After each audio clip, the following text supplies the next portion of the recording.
Yo, it's your boy Prada from Double Pivot Sports, and tonight we're going to be talking about Liverpool versus Fulham. Liverpool 2, Fulham nil in the Premier League, 5:30 kickoff. I'm so glad. Let's get into it. Sorry, that's my son making noise. Let's get into it. Yeah, so basically, it was a good performance. It was a good performance. Nothing to glaze and gloat about fully, but it was a strong performance. Started off okay, bit shaky. Um, it's frustrating. What I'll say is, it's frustrating when you've been playing so bad for so long, for most of the season, and like even me thinking about how we played, I'm struggling because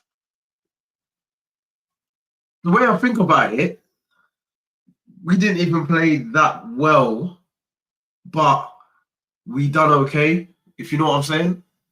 And I don't think Fulham were too good either. So I don't want to take the win and the performance away from the guys, but it's just basically I'm not glazing over this performance in it, but there is some standouts, and I think it was better as a unit. As a unit, I did have some problems with the lineup, and that was Cody Gakpo starting in the middle over FTK, which I was furious at.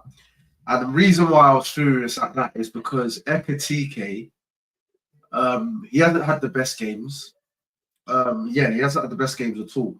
But Gakpo cannot play down the middle at all. He can't play in the middle. He can't play up top. He's terrible up top. He's terrible. But he probably had the best game I've seen him play in the middle up top, but it's still not to standards. Done well for Salah's goal, holding up the ball, setting him. He done well in that area. But other than that, and this is not me trying to dig at him because I don't want to dig at him because I'm just happy the boys got a clean sheet and a good performance. But I have to call it out because it's annoying. Because in the next game, he might do another decision where he thinks he needs to start Cody Gakpo and do that. So this is why I have to call it out now. It's not me being negative. Well, actually, you know what? Yeah, it is. Yeah, it is. Take it how you want.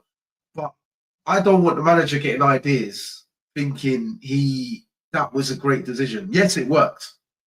But I don't think it was a good decision. Simple as that. But it worked. But the highlight of the thing is Rio Ngamoa, the 17-year-old. Mate, I don't want to get too gassed. Do you know what I'm saying?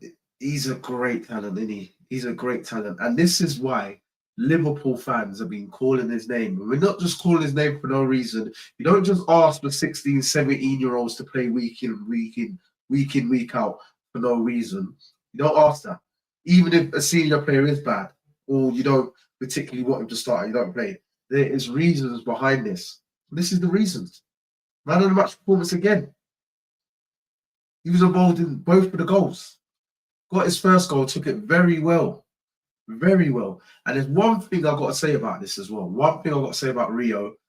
When he first come in, I thought, oh, he's sharp, he's snappy. He's a drop of the shoulder. Can make defenders look ridiculous and stuff like that. But with players like him,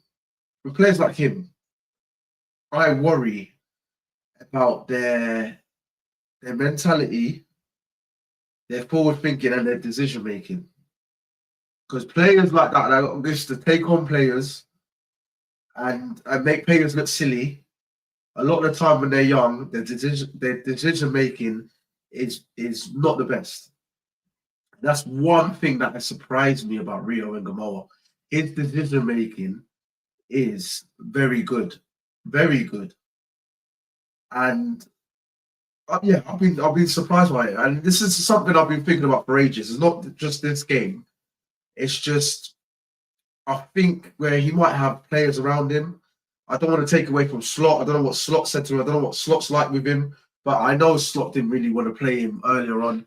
Maybe it's a thing where he's doing too much of a madness in training. I know Van Dijk and that's been looking after him as well. So maybe it's just a bit of that. People in the squad helping him out. But I see when Raheem Sterling was young and raw. His decision making weren't the best. His final product weren't the best. And it looks like Rio can find them corners, can find them passes. And there's times where I think, oh, he's going to overdo it. He's going to overdo it. And he don't. I'm not saying he don't overdo it, but there's so many times I think he's going to overdo it. And he doesn't. And I think that's a great sign. And these are the signs that are alarming to me. Not just taking on a player and scoring. No, it's the other stuff. Just recycling and doing so recycling, giving it back. If it's not on, if you can't take a player, not taking them on constantly, and then nothing. Do you know what I'm saying? These are the little things, the little details that I like, and this is what I'm impressed with. That's what I'm impressed with the most, and I think he's only going to get better. And hopefully, we're going to get an even better coach. That's going to make him even better as well. And when he does fit in, getting a link-up play with the forwards and the midfielders, getting more of a relationship. He hasn't had that yet. He hasn't got that. He hasn't been able to have that. And match time and match fitness is where you need that. That's where you need it. That's exactly where you need it. And that's what he needs. The link up with the players. Getting that bond. You know what I'm saying? But overall, I think it was decent performance. Defended pretty well. Had a couple scares. Nothing too major. I'm not going to speak too much on Slot because I'm not going to say he got it right, but at the end of the day, he kind of did. He kind of did. What I wouldn't say he got it right, but what he did worked. It worked, and yeah, it's annoying, and I have to mention it because going forward, I need him to make these right decisions. This ain't always going to work. And then one question I asked during the game is he going to put Isak on before Ekitike? That's the question. That was the question. And he did. He did. He did.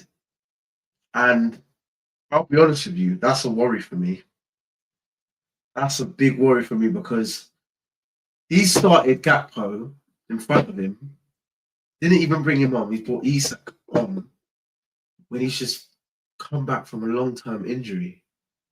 This is not good for his confidence. I won't even say his confidence because he's a confident guy.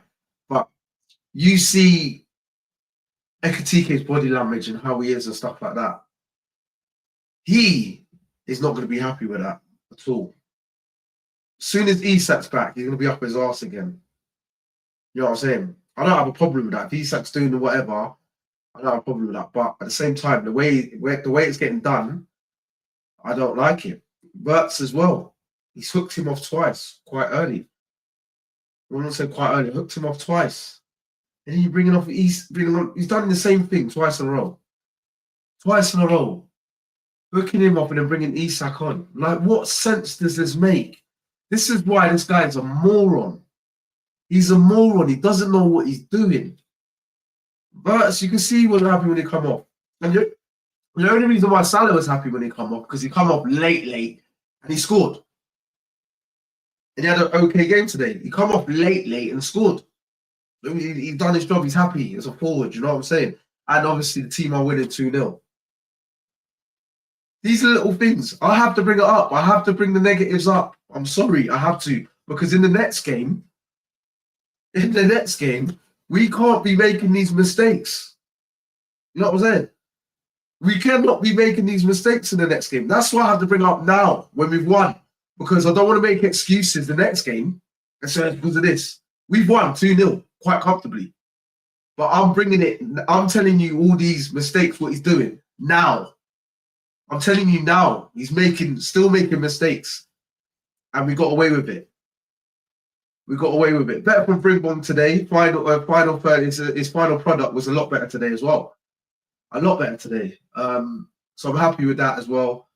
I'm just happy with the overall performance, but I'm not happy with quite a bit of the stuff. Quite a bit of the stuff I'm not happy with. and it's unsettling for the squad and the players. Unsettling. I'm not just going to sit here and start glazing over over a 2-0 win because we've been bad. I'm not doing that.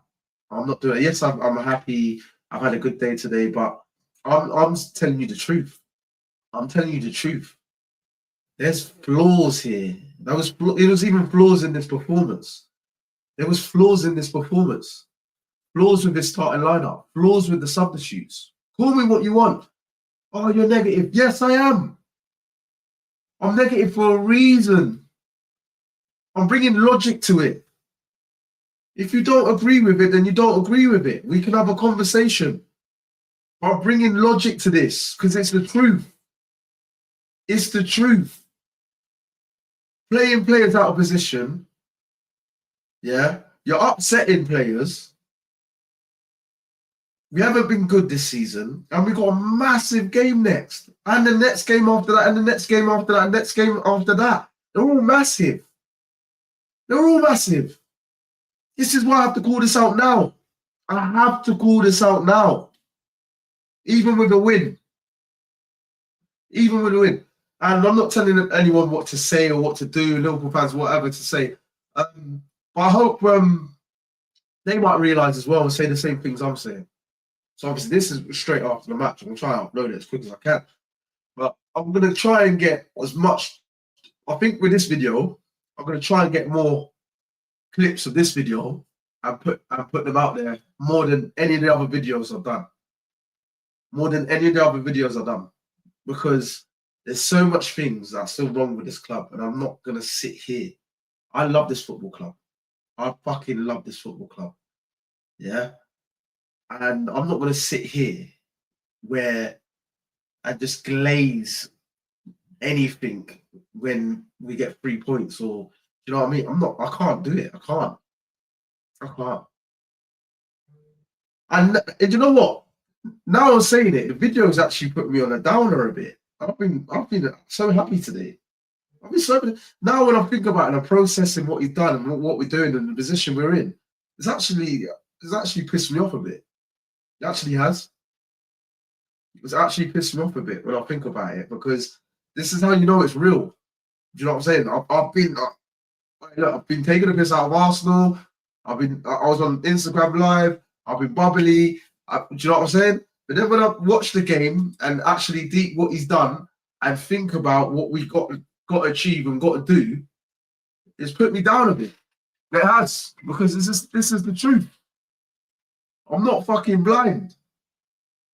I'm not fucking blind. You know what I'm saying? So yeah, that's it today, man. That's it. That's it. Make sure you like, subscribe.